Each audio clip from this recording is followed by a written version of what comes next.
Welcome to episode number 19 of the Blitz Take.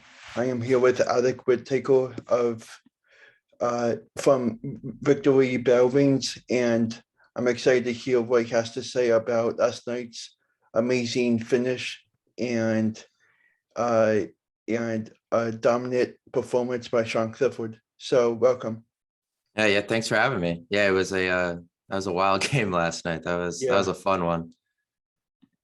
So my first question is, what were your initial thoughts on the game? I thought the offense played pretty well outside of the interception. Obviously, they moved the ball pretty well for the most part. I think they got sidetracked on a couple drives because of drops early that they made up for late. Actually, the guys that had the drops ended up having some pretty big catches down the road in the game. So it's always good to see guys redeem themselves like that. I still didn't think they ran the ball maybe as well as they could have. I don't know, with this running back rotation with three different guys getting an equal amount of carries. I think 2 had 9, 1 had 8. I don't know how that goes from like a rhythm standpoint long term, how that's going to be. I don't think they had the best, blocking in the world maybe for it, but I thought the two freshman running backs definitely brought a juice too. That was nice to see. But Lee down the stretch in that last drive was huge. Obviously, getting the game-winning catch too on the touchdown. So I thought he showed he was a vet, played well when it mattered. So that was good to see too. So I was overall pretty pleased with the offense. I thought the O-line held up pretty good in pass protection, which they did last year too, I think, before Clifford got hurt and his mobility went down. But overall, I can't really complain about the offense that much for it being the first game of the year. I mean, 35 points on the road. It's really, nothing minor. That's a big deal. So what were your thoughts on how Kevon Brennan Strange, Joey Porter Jr. played? Yeah, Lee early, I think it's just the other two running backs maybe have a burst. He doesn't, and it kind of shows maybe at times, but when it mattered, he made the plays. He had a big run on right before the Clifford interception, honestly, that drive was moving until unfortunately he overthrew, I think it was Parker Washington.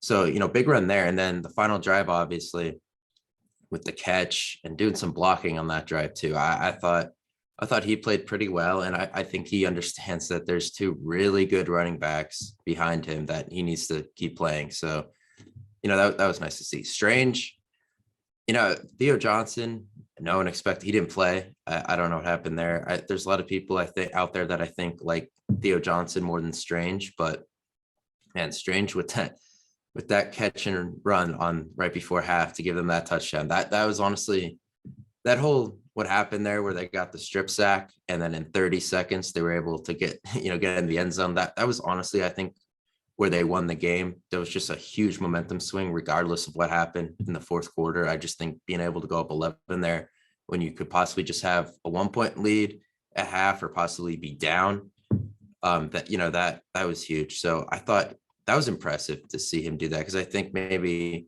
what a lot of people's issue with him has been is, Theo Johnson might be faster after the catch, a little more mobile. And I think Strange shut a lot of people up with that play right there. So that was good. I think the fact that they went to the tight ends a lot was also good. Tyler Warren got involved as well.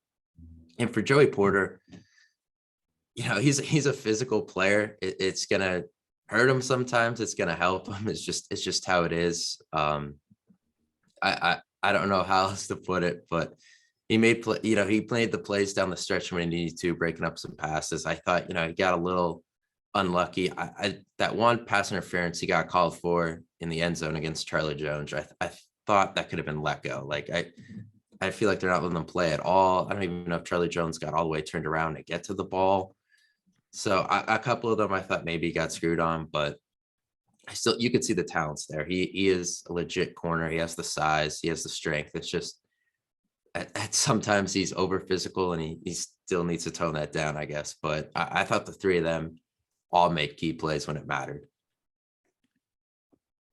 So what went through your mind when Purdue came all the way back from leading 21-10? it was kind of like a here we go again thing, I guess, from last year, just and years prior, honestly, too, if you go all the way back to like 2017. But I still felt comfortable because I felt like they were moving the ball. I thought maybe they got unlucky in the third quarter because whatever Clifford's problem was, where he had to go out for that drive. And I thought Aller looked good.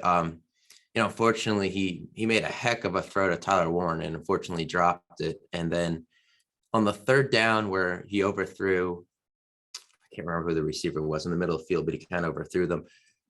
That's a play, maybe take off and run. He had about 10, 15 yards in front of him to run, get the first down. That's one where don't go for the big play, just move the chains. I think he'll learn that as he goes on in his career. But I thought that was kind of what messed them up in the third, where they had to deal with the quarterback chains. And then I think Clifford also had, I don't know if it was in that quarter, I think it was, Clifford also had a third down where I thought he could have ran for it and tried to make a play through the air, and it didn't work out. So I still felt good about the way they were moving the ball, but defense was a little concerning in that drive. Because they were getting no pressure at that point, and it didn't look good from that standpoint. But I was it was a little disheartening to see how they played in the third quarter, but at the same time, it was kind of like I feel like I was like, I know it looks like they're getting unlucky. Like I think just don't let this turn into where you're down multiple scores, and I think they'll still pull out the win, and that's what happened. So what were your thoughts on Mitchell Tinsley's performance? Yeah, I thought, that play he scored a touchdown on was a great play. Tyler Warren picked the guy covering Tinsley. Clifford waited for him to get open, and he just scampered in and kind of surprised Gus Johnson. I think he didn't realize how he got in there. And then he made a big catch on the final drive to set up Lee's touchdown down the sideline. Nice little run after the catch. So I was impressed with how he played in his first game at the Big Ten level. Obviously, with Western Kentucky, he played a couple of Big Ten teams last year and did well. So, is he Dotson from an athleticism standpoint? No, but he's going to make the steady play. He's going to be a reliable target. And I think going out and getting him, and, they could have been content with having Parker Washington, Keandre Lambert-Smith, and then picking between whoever else, Trey Wallace, Malik Mega, whoever else is there. But they like, well, let's go get this guy. And I think it's going to pay off for them because he gives them, he's a legitimate target for them. And I think this is honestly just the beginning for him because they're going to get more comfortable, him and Clifford together. And I think he's going to have a big year. My next question is, what were your thoughts on Drew Alder's performance coming for a few snaps? Yeah, I mean, that's a tough spot to be put in because Purdue did grab some momentum there, and then you throw him in. And I liked that, they didn't run the ball 3 plays in a row and like, okay, well, hopefully whatever Sean's problem was, he's back. Let's just get this drive over with. They gave him a chance to succeed. He threw 4 passes.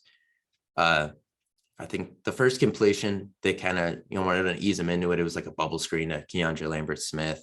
I thought that was good. And then I was impressed with his downfield throws, except, the one on the last one on the third down where he overthrew whoever was in the middle there, Parker, Keandre Lambert-Smith, I can't remember, where he should have ran. But other than that, I mean, that throw he had to Tyler Warren, that Warren dropped was an incredible throw. And it was good to see that they let him throw because it means they were confident in him. They think he could win games if they need him to. The arm talent is certainly there. There are some other things maybe he has to, still pick up on, which is, no one's going to think he's perfect right now. His first game ever. But for being a true freshman, being put into a Big Ten road game when your starting quarterback is in the locker room and there's pressure on you to move the ball there, like I thought he performed pretty well. I just think they got a little unlucky on that drive. So I think that was a good debut for him. I think we'll see more of him next week against Ohio because hopefully that game's wrapped up by like the middle of the third quarter. It should be. Ohio's on paper not a very good team. So I think we'll see more of him next week and there'll be a lot more hype around him. But I thought that was a pretty good start for him. But what are your thoughts on Manny Diaz's decisions in his debut as the offensive coordinator for Penn State? Yeah, I think at times people didn't like it. They were playing a little soft in coverage. Purdue was moving down the field, but then he ramped it up when it mattered. And in the fourth quarter, the defense, the secondary got a little closer, didn't give Purdue's receivers any room, and then the pass rush finally got there. I think because of the way Purdue plays, it wasn't a great matchup for them at times because they have to put so many guys into coverage because Purdue went 4 or 5 wide on most of their plays. And when that happens, you have to put 6 or 7 guys out into coverage, and then you're relying on your front 4 to get home. And early on, that didn't happen. I know they were also all over the place rotating defensive linemen too, but I thought it was a pretty good debut just because of the way they played in the fourth quarter. I think it took them some time to get acclimated early on when they gave up, 10 points in the first quarter, or in the first half, I guess it was overall. But then the third quarter, the offense didn't help them because they didn't move the ball. But I thought it was a decent debut for him. I think they'll get better too, because it looked like they were close on a lot of plays. Like I like the corner blitzes. I thought they were a good element to add in, especially when you have pretty athletic and physical corners like Penn State does. I think he'll get better. They got to cover up some of the holes at linebacker. Obviously, it didn't help that Abdul Carter gets ejected on his first ever college play. I mean, that was rough. So hopefully having him back next week, because it was a first half ejection. So he'll be back for the start of the Ohio game. Hopefully we see a little more of him, because I think they could use some more help at linebacker. I didn't think the linebackers did anything bad. I just, maybe they didn't make any great play. Like we didn't see any linebackers really in the backfield going after O'Connell or anything like that. So they got to get to blitzing a little more maybe, but I thought considering how Purdue's offense is, I think to give up 24 points on the road to that team and then pitch a shutout in the fourth quarter, and I think they held them to like 22 total yards in the fourth quarter. So, I mean, they made the plays they needed to. So that was all you could really ask for, I feel like. So I think, down the road, maybe they'll make some adjustments on some things, but I thought it was a pretty decent start for him. So looking ahead, what do you expect to see from this Penn State team, and what is your record prediction? Yeah, so I had them at 9-3 to start the year. I'm going to stick with it because I had them winning this game. I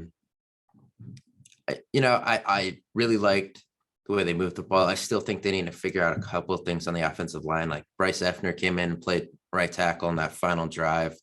We'll see if next week that's something they stick with. I don't know. So they're still rotating the offensive line a little bit. They got to find a group they can feel confident with there. I still think they need to. People are going to want to see Aller a lot. We'll see. I don't know. I really don't. I know Clifford had the bad interception, but other than that, I thought he played a really good game. 5 total touchdowns, made some sharp throws. His completion percentage wasn't that high. Like I said, he dealt some drops, so I'm not overly worried about that. I love the receivers and tight ends. No concerns there. I think they give Clifford a ton of options and will make him comfortable, as the season goes on. The running backs, we'll see if they keep doing the rotation. I don't know. I think they're going to keep the rotation with the 3 of them. I don't blame them. They all bring something different to the table. I think they'll keep doing that. On defense, like we just talked about, I think that's just going to be a work in progress as Manny Diaz gets comfortable and as they figure out maybe a defense line they like in this situation versus that situation, when I have 3 linebackers on the field, when I have 2, when I have even 1 maybe at some point. So I like the way they're moving. I think next week, knock on wood, they get more or less a scrimmage against Ohio before they were really tough test down in Auburn. I know people are down on Auburn, but it's the Alabama heat in the middle of the day. That's a hard place to play. It's a great environment. So we'll see how that goes. They have a great running attack down at Auburn too, which I'll be interested to see how, because it's honestly Auburn is the complete opposite of Purdue. Purdue can throw the ball over the place, can't run a lick, whereas Auburn probably wants to run the ball 40 times a game and keep the ball out of their quarterback's hands. So it'll be interesting to see how they do against the complete opposite of Purdue, because they'll have to put more linebackers on the field for that. So yeah, I would have been, I guess a lot of people would have been down had they not marched down the field the way they did and scored that game-winning touchdown and lost. I think a lot of people would be freaking out, saying, 7-5, 6-6 again. But even if they lost that game, there were a lot of things I liked, and I probably would have still predicted maybe an 8-4 season for them, just because I thought they moved the ball well and the defense made plays when it mattered. It would have, they just got really unlucky with that pick six there. And I even think if he gets tackled, I don't think they scored there the way the defense was playing in the fourth quarter. So, I'm going to stick with 9-3.